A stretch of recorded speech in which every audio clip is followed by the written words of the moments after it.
Thad, Jay Sean was talking about guys finding their roles, guys hitting their stride, that kind of thing.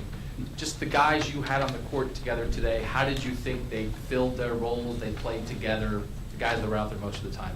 I will say this, for some of you veterans in here who've been covering Big Ten basketball, I don't know if you guys have ever covered a game like that today, in terms of, yeah, no D, and I mean, just the plays that were made on both sides. But no, I thought our guys, we knew we were going to play small going in the game, and I think from the standpoint of, with a 2-day prep in this thing, we had to make some quick adjustments in terms of guys understanding what they needed to do, and not only defense was easier than the offensive side of it, but very proud of our guys. From the way Indiana started the game, I mean, I didn't know if they were going to miss, and we got down and we stayed the course and kept fighting, kept defending, but I'm very proud of how our guys came together out there and did the job to win the game. We haven't seen a lot of games in the Big Ten. Did you like that? Did you like how that game played out, the style? Yeah, I mean, it was, from, you just look at some of the performances in that game, some of the plays that were made by both teams. It was definitely something that was unique to Big Ten basketball. There's no question about it. But, I don't think we'll see that on Thursday night from what I've seen in Maryland so far. You've obviously had success playing with a small lineup before, a couple years, 2 or 3 years ago. But when you played small then, I think you were 6'7", 6'8". Yeah. And now if you want to play small, you're maybe 6'8", 6'4", or 6'7", 6'4". How far do you think you can go with this? Like in a week or so, you got 2 7-footers at Purdue. You just have to get into a game and see who has to adjust to who more. Yeah, I mean, Jay Sean played like he was 7'5" tonight down there around the basket. But, yeah, I mean, it's going to be predicated on matchups, and I don't think this will be anything that we'll have to do again. Just from what I've seen of the Big Ten, it was, like I said, it was so unique how they're playing. I think Tom's doing an incredible job with, being down a center, that sort of thing. Thad, is this team evolving into whatever? I mean, maybe a different image of what you had from the beginning. I mean, are you finding guys maybe playing a little different roles, maybe different guys? Obviously, Amir didn't play. I mean, is this team changing in that way? I don't know. I think in terms of the evolution of this team, I want to see us do it again. I want to see us play with that type of emotion, that type of energy, that type of togetherness. Today, like I said, was just so odd in terms of how we had to play to win the game. I think when we get back on Tuesday and get back in there, we'll take a look at everything in terms of what we're doing. As I've told our guys, and I always say this, I mean, tryouts are over. It's time to do your job and do your role, and each game I think we're going to have to piece together different parts of the puzzle. I know Maryland is really, really big at the 3, 4, 5, so I'm sure we'll see our big guys back in that game. The other question was, D'Angelo was playing the point a lot, and he obviously was having a lot of success. At one point he had some huge percentage of either assists or points.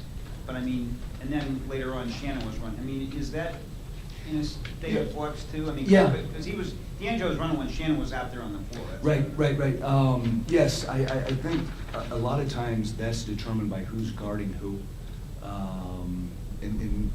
It's a great thing to be able to flip those two. I thought Shannon, was not real good in the first half, but second half, I mean, he was tremendous, and he needed that. We needed that, that's for sure. But having the luxury of kind of flipping those two around is something that is obviously good for this team. And I've always said this, I think the best teams I've had have kind of had 2 point guards out there that enabled us to do that. You said Jay Sean played like he was 7'5" today. This is an exaggeration, but I'm going to use that quote. Okay.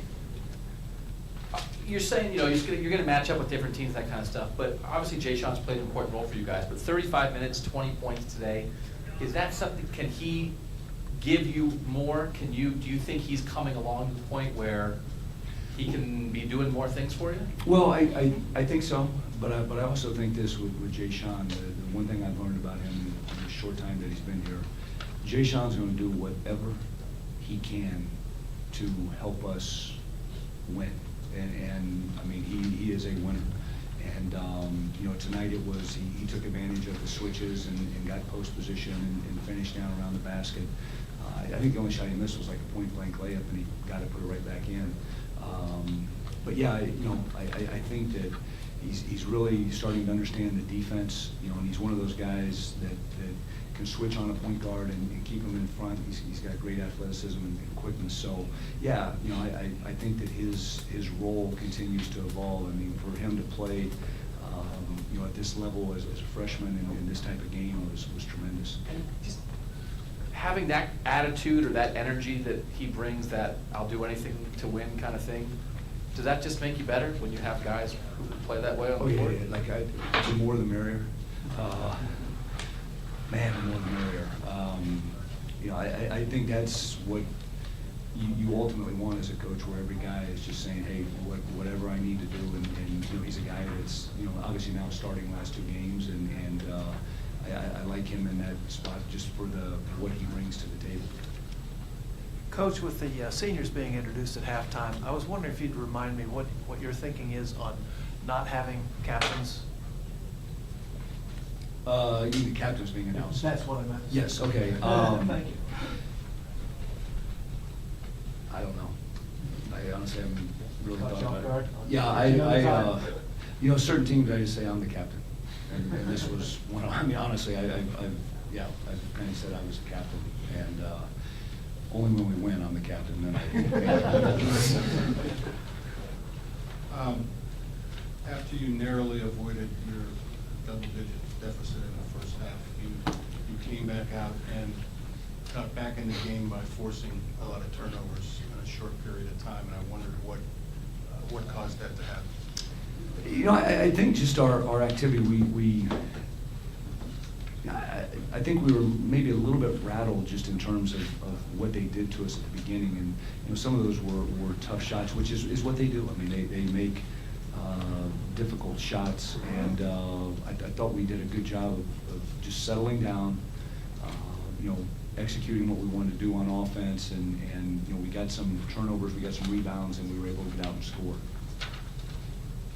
Three-point shooting wasn't there in the first half, as it's been for the team prior games, but they respond by going out and getting 42 points in the paint. How does it feel to have a team that can score in a multitude of ways and can adjust it to each team that they're playing?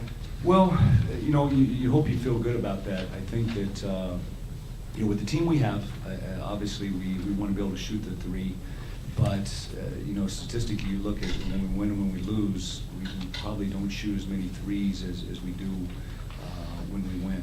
And I think we went, 5 for 15, which is probably a pretty decent number for us. But I thought we did, Cam Williams came in and did his job. He was tremendous on the defensive end, and he's a guy that can really stretch the defense as well. After the Northwestern game, you said you needed to see some more evidence to say that this team was starting to hit its stride. I take it that's a bit of the evidence you were looking for? It was, yeah, but obviously you guys know this team, you followed it. Let's see what we can do from here, and you know this. You're playing in a great league. I mean, it's never going to be easy, and I think our guys have come to that realization that every night you better bring it physically and mentally, and and today was definitely a step in the right direction, because that was a tough basketball game to play. That you said earlier that the tryouts are over. You have a guy, Amir is a guy who's played a lot of minutes here and has been a starter here for a long time, and to have a guy like that as a senior, played 3 minutes against Northwestern, didn't play today. Not to put it on one guy, but is that any example of tryouts are over, we're going to play the guys that we need to play to win, nothing is guaranteed? I mean, is there any anything that we can glean from that of how you are approaching this team or approaching how you're gonna decide how to play guys? Yeah, I think that would be a fair assessment, just in terms of, we're 20 games into the season, or 21 games into the season now, and I think as a staff, and even these guys have a pretty good understanding that we've got to put the team out there that's going to do the job and do it with all the little things. Not saying that Amir's never going to play again. I hope that he does. I hope that, obviously today was unique, but, on Thursday night, I hope to see him out there ready to go. I think the closest I got in the second half was 56-50, and at that point, D'Angelo made 2 threes, and I think he had only taken, I couldn't find where he had taken a shot yet in the second half at that point. Apparently, he had taken one, but did you feel anything at that point like he was, he should be shooting more with the, or did you think, I don't know, how did you think he was playing at that point? No, I thought he was playing brilliant basketball because they were staying with him. The play he had at the end of the half was an incredible play. High level of play. And, what he did is he was dragging that guy with him, and it was opening up a lot of other things because they were staying with him. They didn't want him to make the play, and I think he was making great plays, except for maybe the one pass he threw to me. But you were open. I was open, yeah. Yeah, he found the shooter.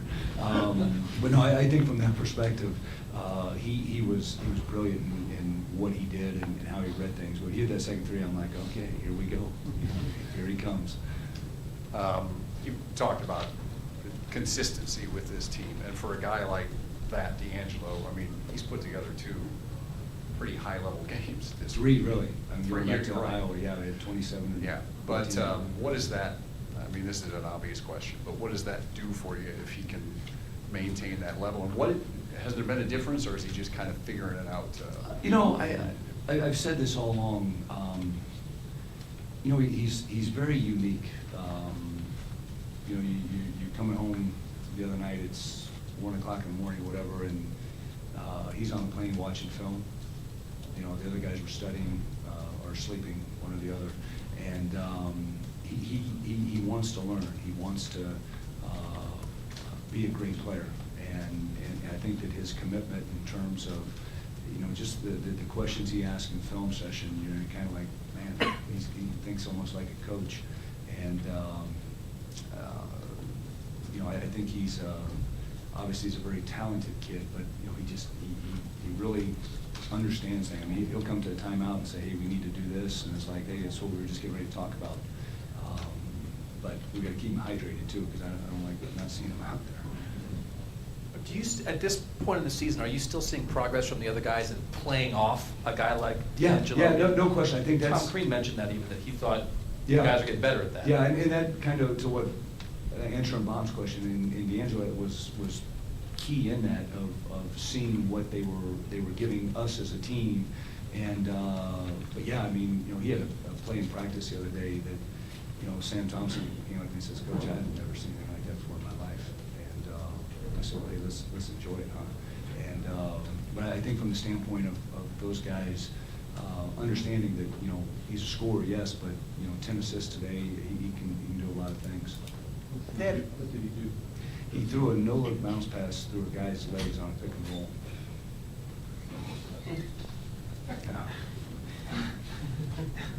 Dad, has it been easy for that? I mean, he's a freshman, and you've got seniors. Mhm. I mean, has that been just a totally, I mean, obviously he's really good, so I mean, has that been a smooth transition of him coming in and kind of, I don't want to say taking over, but in a way that's Yeah. kind of what it is? Yeah, I think it's funny because we were practicing this summer for a foreign trip to the Bahamas, and